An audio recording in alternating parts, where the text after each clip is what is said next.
The strange disappearance of Eric Sears. On July 14, 2004, friends and recent graduates of Carlsbad High School in California, 17-year-olds Eric Sears and Ben Fogelstrom, decided to go on a camping trip together in Joshua Tree National Park. The two of them showed up to their campsite in Jumbo Rocks and were just having a good time. They were turned away from the San Jacinto due to wildfires. Around noon, this when investigators believed the two boys became separated.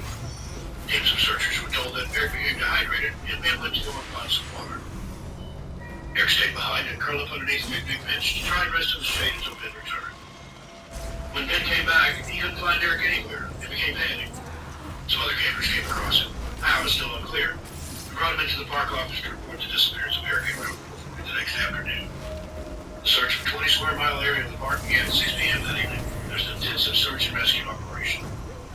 Park's SAR team scoured the area with help from various law enforcement teams. As of Sunday, there were 170 searchers in total. But by Monday, the number of searchers had dropped to 40 because the volunteers had returned to work. The search included tracking dogs, horses, a helicopter, excavating plants and climbers, and looking rock crevices where he had fallen.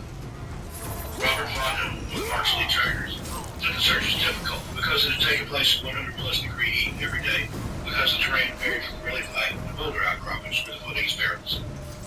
He stated, "We've been working a lot in the back areas and making sure that some teams didn't miss anything. You can't speculate about what may have happened. You just have to search." Searchers did find some of Eric's shoe prints, and the dogs were able to pick up his scent, but none of it enabled them to determine where he was going. Eric was described as in top physical condition. He ran cross country for 4 years in high school, and even traveled to Australia 2 years earlier with other state runners.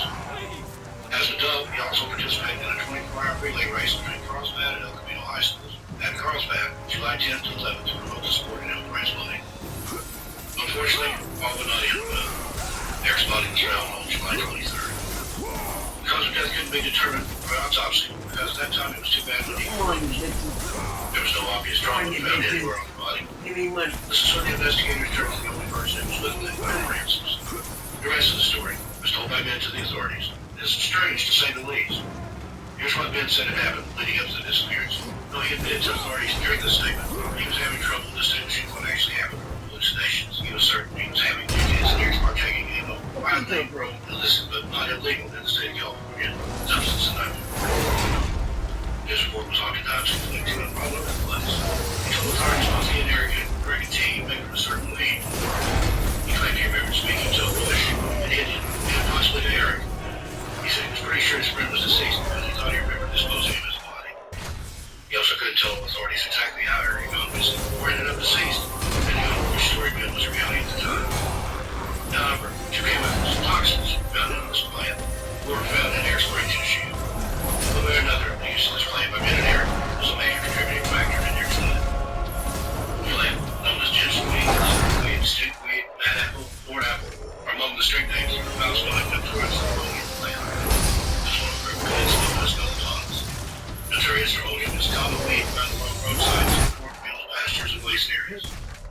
It's been reported to grow wildly in all the 2 states, Iowa and Alaska. Although it's not popular on the street, it is usually used by teenagers curious enough to think about hallucinogenic in Europe for bags. Although it's something adolescents might use with their peers, all parts of the plant are toxic, and usage can result in serious illness or death. It can take up to hours for someone to feel the plant's effects, so people opt to consume excessive amounts believing it's not working. Since it's growing wild, potency is impossible to predict. The toxicity even varies by year between plants, parts of the plant, and even among different leaves on the same plant. Even just a small amount of it ingested can cause nausea, headache, severe agitation, hallucinations, behavioral changes, and or delirium. Annually, poison control centers deal with approximately 1,000 cases of poisoning by these plants. Usage increases between May and September when the plants are mature and little. The overwhelming majority of users report that their experience was very unpleasant, physically dangerous, and sometimes terrifying. Few people ever use it twice.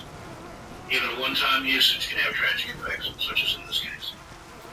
With all that being said, one may ask, what is the lure to experiment with a plant which seems to have no pleasant effects whatsoever? The effects have been described as being a living dream and can last for days. It has extremely powerful psychological effects, including hallucinations, delusions.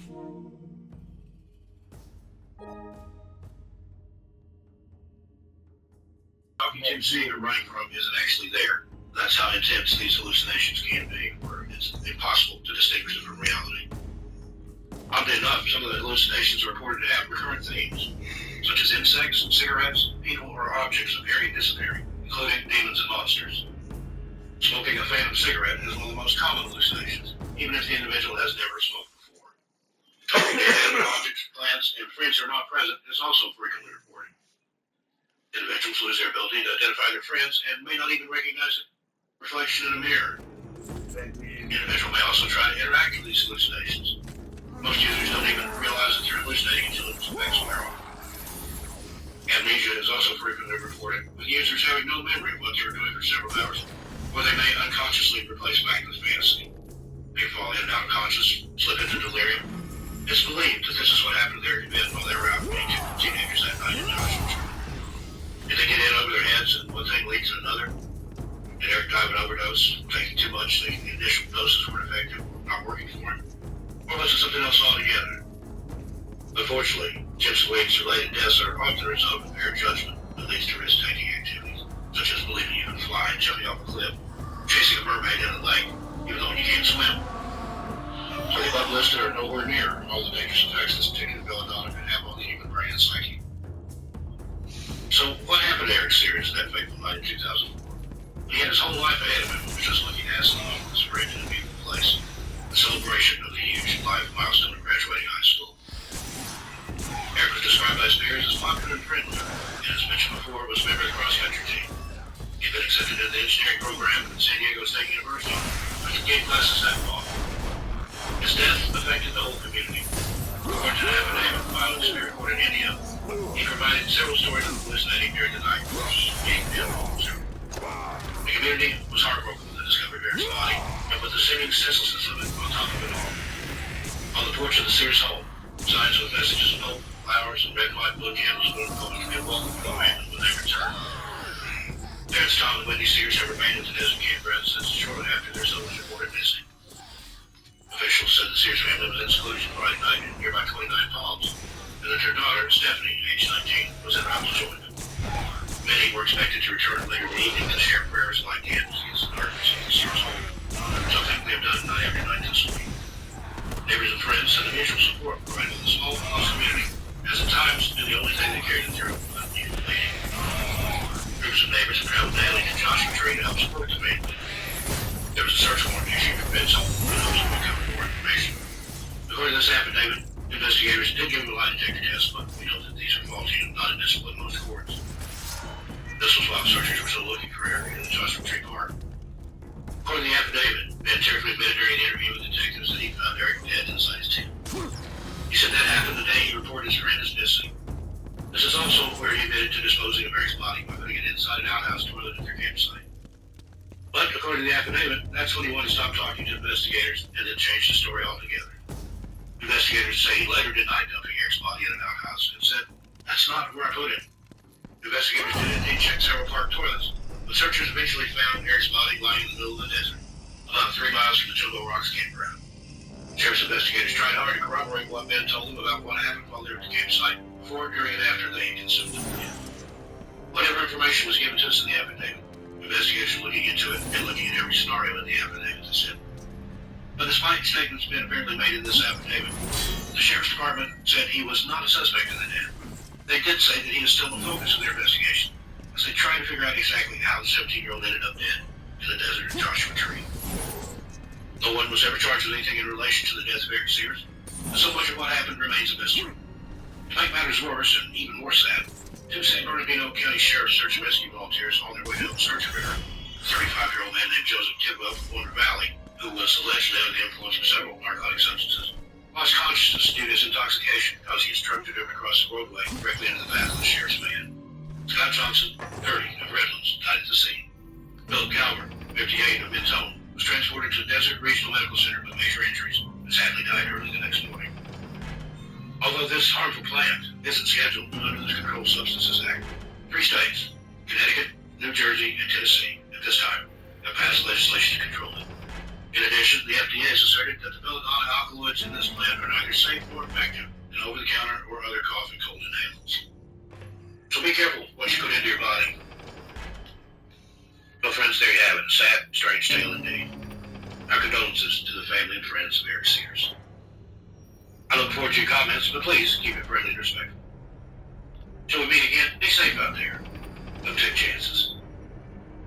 As for me, I'll see you a little farther on down the trail. I'm Steve Stockton, and I'll talk to you next time.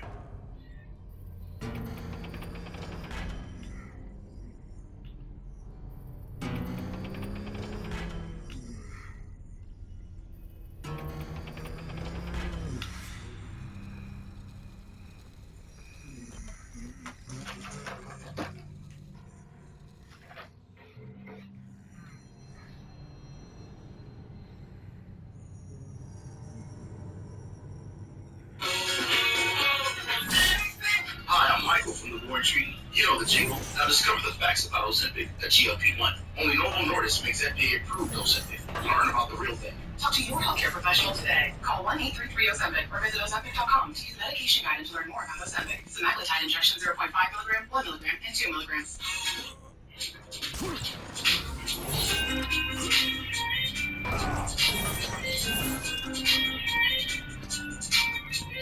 Thanks for listening to Last Seen Live. I'm your host, Leah, crime analyst by day and true crime storyteller by night. As always, I'm your host, Scott.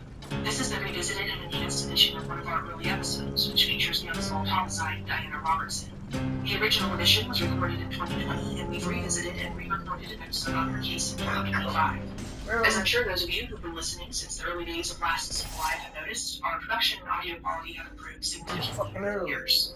Lately, we've been working on remaking our earlier episodes. When we originally recorded them, we were doing the best we knew how at the time. However, our best wasn't the best, and we've learned a lot since then. We want to honor those victims by telling their stories with the production quality they deserve. So we've been completely remaking all of our early episodes, including this one. With that being said, I'm going to tell you the story. A quick heads up. In addition to the murder of human victims, this episode includes the killing of a pet. We won't go into any graphic detail, but still, please listen with care. Diana Robertson was last seen alive on December 12, 1985. She was 21 years old at the time and lived in Puyallup, Washington. On the morning of December 12th, she ventured into the woods in Mineral, Washington, a tiny town about an hour and 20 minutes south of Puyallup, with her family. The three of them, Diana, her 36-year-old boyfriend Michael, and their 2-year-old daughter Crystal, were on a festive mission to locate the perfect Christmas tree. With the holiday just 2 weeks away, it was now or never, and they wanted the ideal evergreen to for Crystal's second ever Christmas. And what better place to find a tree than the forest that grew beside Lake Mineral, undisturbed by development? The wilderness in Mineral was serene, visited mostly by fishermen and the occasional hiker. Its claims to fame are huge trout and even bigger pine trees. It wasn't just the lure of a beautiful Christmas tree that had brought them there, though. Their trip served a dual purpose. Michael worked as a roofer during the warmer months, and during the winter, when roofing work was scarce, he trapped animals. While they were in the woods, he began to check the traps he'd laid in the wilderness. It made sense to accomplish both tasks while they were there, since they lived more than an hour's drive away. Whether they found the perfect tree, or whether Michael found anything in his traps, is unknown. Almost everything that happened that afternoon is unknown, because the only witness was too young to tell anyone how the events that robbed her of her family had unfolded. Oh, wow, you We did. didn't know, decades later, that the adventure into the wintertime woods ended violently. It first came to law enforcement